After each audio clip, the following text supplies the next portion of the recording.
Бет Поттинджер осудил практику Китая в отношении уйгуров, заявив, что у Китая нет оправдания концентрационным лагерям. «Я не смог найти убедительного оправдания концентрационных лагерей ни в философии, ни в религиозной практике, ни в морали Китая», отметил Поттинджер, обращаясь к китайскому народу на китайском языке в ходе выступления на мероприятии в аналитическом центре по политическому обмену в Великобритании. Поттинджер призвал китайцев изучить политику своего правительства в отношении уйгуров и представителей других религиозных групп и подумать, почему политический журнал назвал действия коммунистической партии в уйгурском регионе преступлением против человечества. Он также обратил внимание на изменение позиции мирового сообщества в отношении китайского правительства. На прошлой неделе советник Белого дома по национальной безопасности Роберт О'Брайен заявил, что действия Китая в уйгурском регионе являются этнической чисткой.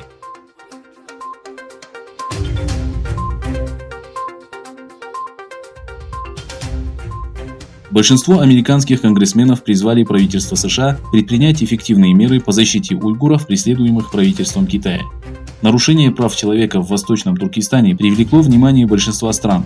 Более 30 конгрессменов от обеих партий во главе с федеральным представителем Демократической партии Тедом Дойчем из Флориды обратились к госсекретарю Майку Помпео и заместителю министра внутренних дел. Члены Конгресса призвали правительство США ускорить визовые процедуры для уйгуров, предоставить им первоочередное право на получение убежища и защиты в Соединенных Штатах.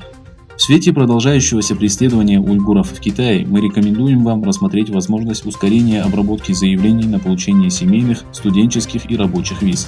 В противном случае они подвергнутся тотальному контролю, принудительному труду, произвольным арестам, пыткам, физическому насилию, репрессиям, разлучению с семьей, а также цензуре на выражение культурной и религиозной идентичности.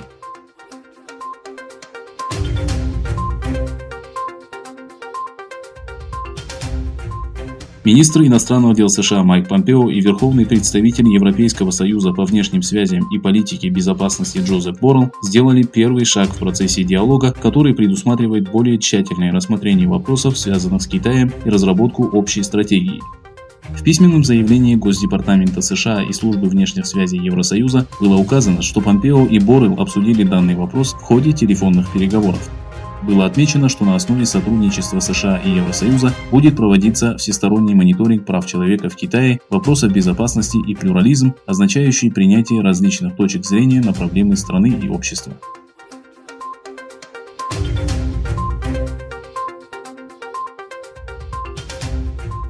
Официальный представитель Министерства иностранных дел Китая Джао Лидзян заявил, что Великобритания не выполняет своих обещаний, действуя по собственному усмотрению, неоднократно поднимая вопрос о британских заморских паспортах для гонконгцев. Ранее газета Guardian сообщала, что жители Гонконга с этими паспортами могут подать заявление на получение визы нового типа, по которой они смогут жить и работать в Великобритании с января следующего года. Премьер-министр Великобритании Борис Джонсон отметил, что если Китай будет настаивать на исполнении закона о национальной безопасности, Великобритания может выдать рабочие визы около 3 миллионам жителей Гонконга. Представитель Министерства иностранных дел Китая сделал следующее заявление. Великобритания первой нарушила обещание, поэтому Китай рассмотрит возможность непризнания британского национального заграничного паспорта в качестве действительного документа для передвижений.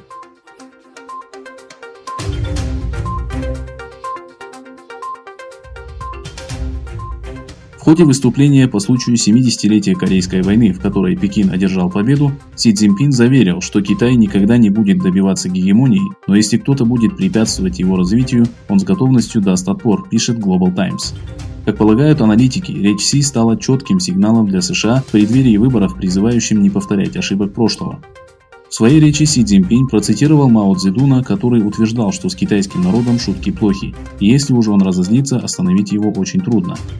Действующий китайский лидер подчеркнул, что его страна никогда не будет добиваться экспансии, однако с захватчиками следует говорить на языке, который они понимают – войны и насилия. Только так, по его мнению, можно добиться мира и уважения.